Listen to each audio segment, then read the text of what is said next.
Baik, selamat malam. Perkenalkan, nama lengkap saya Pedro Gonzales Cehalu. Saya mahasiswa semester 1, jurusan Sosiologi, Fakultas Ilmu Sosial dan Ilmu Politik, Universitas Nusa Cendana. Nah, pada video yang pertama ini, saya akan membahas mengenai review buku yang telah saya review yang berjudul Sociological Beginnings, The First Conference of the German. Langsung saja pada bagian yang pertama, biografi singkat peserta utama dari konferensi pertama. Yang pertama adalah Martin Buber, 8 Februari 1878 sampai dengan 13 Juni 1965, seorang profesor sosiologi agama di Universitas Ibrani. Buku terpentingnya adalah Ich und Du pada tahun 1922.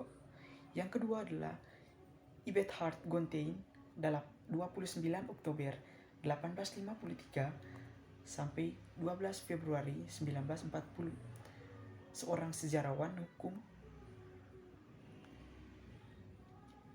Dan Max Weber 21 April 1864 sampai dengan 14 Juni 1920, ekonom politik dan sosiolog, mendapat gelar doktor di bidang hukum pada tahun 1889 di Berlin dan habilitasi di sana pada tahun 1891.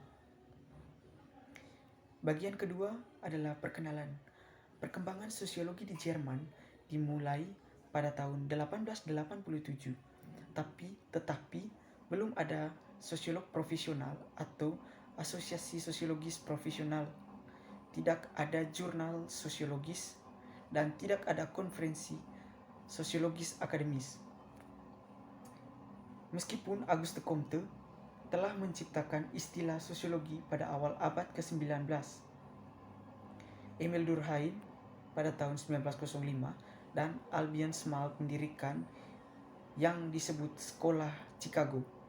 Seiring berjalannya waktu, sosiologi dan sosiolog diterima dan bahkan dihormati di seluruh dunia. Sebagian besar universitas memiliki departemen sosiologi. Ada banyak jurnal sosiologi dan konferensi sosiologi diadakan secara teratur. Beberapa asosiasi sosiologi internasional yang dikenal saat ini: Asosiasi Sosiologi Inggris, Asosiasi Sosiologi Amerika, dan lain sebagainya. Tahun 1909 di Jerman, sosiologi mulai diterima. Hal ini ditandai dengan berdirinya Deutsche für Soziologie di Berlin pada tanggal 3 Januari. Sosiologi mulai dikembangkan dan dianggap non-partisipan dan objektif, memisahkan diri dari gerakan sosial politik yang idealis dan cenderung sosialis pada masa itu. Sosiologi tidak muncul di Jerman pada saat Athena muncul dari kepala Zeus. Sebaliknya, pada masa persiapan yang lama yang dibahas oleh Werner Sombart, The Beginnings of the Sociology adalah karyanya. Di bagian perkenalan ini juga mendeskripsikan tentang beberapa sosiolog dengan karyanya yang masing-masing.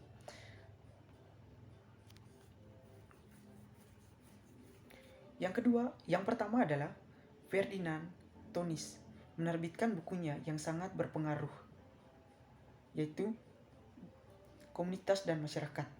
Buku yang cocok dengan karya filosofis neo-Kantian yang berhubungan dengan masalah budaya. Yang kedua adalah Immanuel Kant. Dalam kritik Der reinen Vernunft, kritik terhadap nalar murni, mencoba menjabarkan asal-usul dan batasan pengetahuan. Dia menelusuri kedua fakultas dan pikiran, kepekaan, pemahaman. Keduanya formal atau murni, yang berarti bahwa mereka a priori untuk mengalami tetapi menyediakan kondisi yang memungkinkan pengalaman. Secara khusus, Immanuel Kant menunjukkan bahwa validitas yang diperlukan dari kausalitas didasarkan pada proses pemilihan pikiran daripada hanya diberikan kepada kita bersama dengan banyaknya hal lain seperti yang dikatakan Kant diberikan kepada kita hanyalah permainan.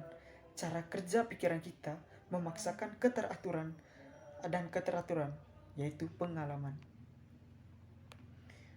Yang berikutnya adalah Weber pada tahun 1904 dan 1905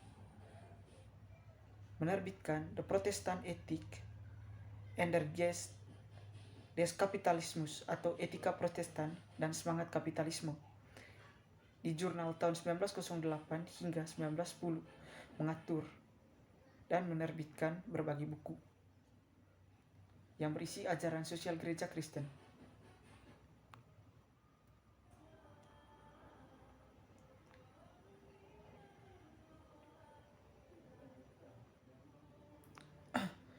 Max Weber menulis sebagian besar esainya tentang metodologi dan menerbitkan Protestant Ethic and der Geist des Kapitalismus.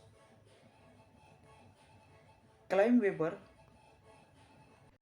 atau dalam bahasa lain, tulisan dari Max Weber yang paling terkenal adalah The Protestant Ethic and the Spirit of Capitalism.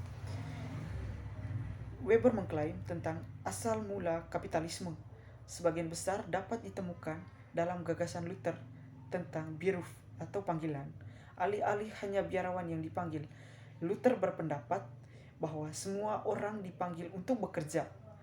Calvin membangun ini dan menyatakan bahwa seorang harus bekerja semata-mata untuk kemuliaan Allah yang lebih besar. Tetapi dalam doktrin predestinasi, Calvin berpendapat bahwa tidak ada yang bisa mengetahui dengan pasti apakah dia telah dipilih untuk menjadi anggota yang terpilih untuk selamanya kutuk. Namun, Calvin menyarankan bahwa kekayaan yang diperoleh orang-orang yang bekerja untuk kemuliaan Allah dapat dianggap sebagai tanda pemulihan mereka.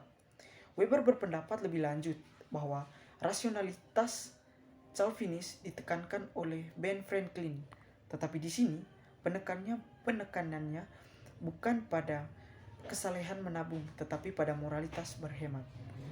Kapitalisme modern telah kehilangan kesalehan dan moralitas kerja, sehingga orang-orang sekarang bekerja semata-mata untuk mengumpulkan lebih banyak uang.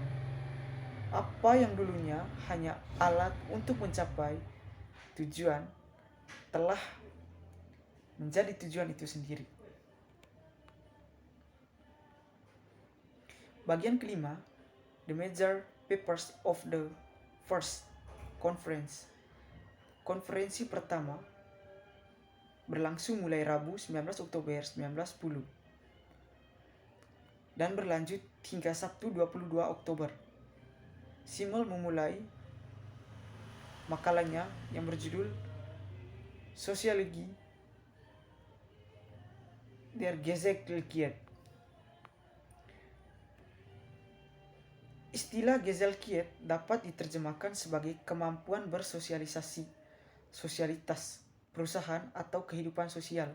Ketika Simmel menulis tentang Wesen atau esensi masyarakat atau esensi, yang cenderung berpikir bahwa Simmel percaya bahwa masyarakat adalah semacam entitas, tetapi kecenderungan ini salah. Sementara dia menganggap masyarakat sebagai kesatuan yang lebih tinggi. Dia tidak menganggapnya sebagai objek. Jadi, dalam pertentangan antara konsepsi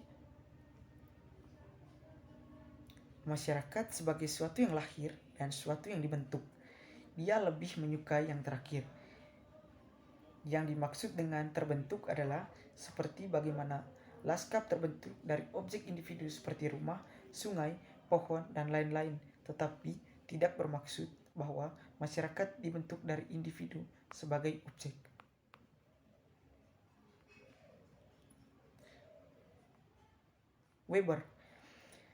Weber menyesatkan secara positif. Ini adalah kumpulan ide menarik yang dapat dikelompokkan menjadi dua era. Pertama, Weber mendesak Society untuk menyelidiki sifat dan efek surat kabar. Kedua, dia menyarankan agar Society menganalisis fungsi asosiasi Dalam kedua kasus tersebut, Weber menggunakan prinsip yang sering ia gunakan, yaitu perbandingan antara surat kabar Jerman dengan surat kabar negara lain dan berbagai perkumpulan di Jerman dengan yang ada di negara barat lainnya. Weber bermaksud untuk memperkenalkan beberapa bidang diskusi utama perubahan dalam konstitusi serikat dan proyek penelitian konkret.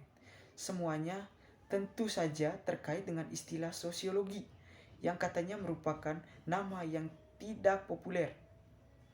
Weber bersikeras bahwa harus tanpa pesta, yang berarti harus menolak pertentangan tentang nilai ide, tetapi harus fokus secara eksklusif pada analisis fakta yang relevan. Karena dia berbicara tentang esensi surat kabar maksudnya. Weber menambahkan bahwa surat kabar layak mendapatkan reputasi ini dan itu tidak relevan. Masalahnya adalah bagaimana bisa memiliki reputasi ini dari dasar sejarah dan sosial apa reputasi ini muncul. Weber bersikeras pada poin kedua bahwa tidak ada asosiasi akademi. Dengan ini, dia menolak semua gengsi menjadi anggota akademi elit. Dalam pandangannya, sebuah asosiasi kerja, siapapun yang tertarik untuk menangani masalah sosial dalam pengertian ini dipersilahkan. Poin ketiga, Weber adalah penolakannya terhadap apa yang disebut dengan resort patriotismus. Dari 3 poin tersebut, Weber menarik kesimpulan bahwa perlu menjadi desentralisasi. Untuk tujuan ini, dia bermaksud untuk mempromosikan bagian-bagian organisasi yang anggotanya akan bekerja secara mandiri pada masalah tertentu. Sudah ada gerakan untuk memulai subkelompok yang mengkhususkan diri pada statistik. Weber kemudian pindah ke tema utamanya, studi tentang esensi surat kabar. Baik, sekian dari presentasi saya. Semoga yang menonton dapat menangkap apa yang telah saya jelaskan dan semoga bermanfaat. Terima kasih.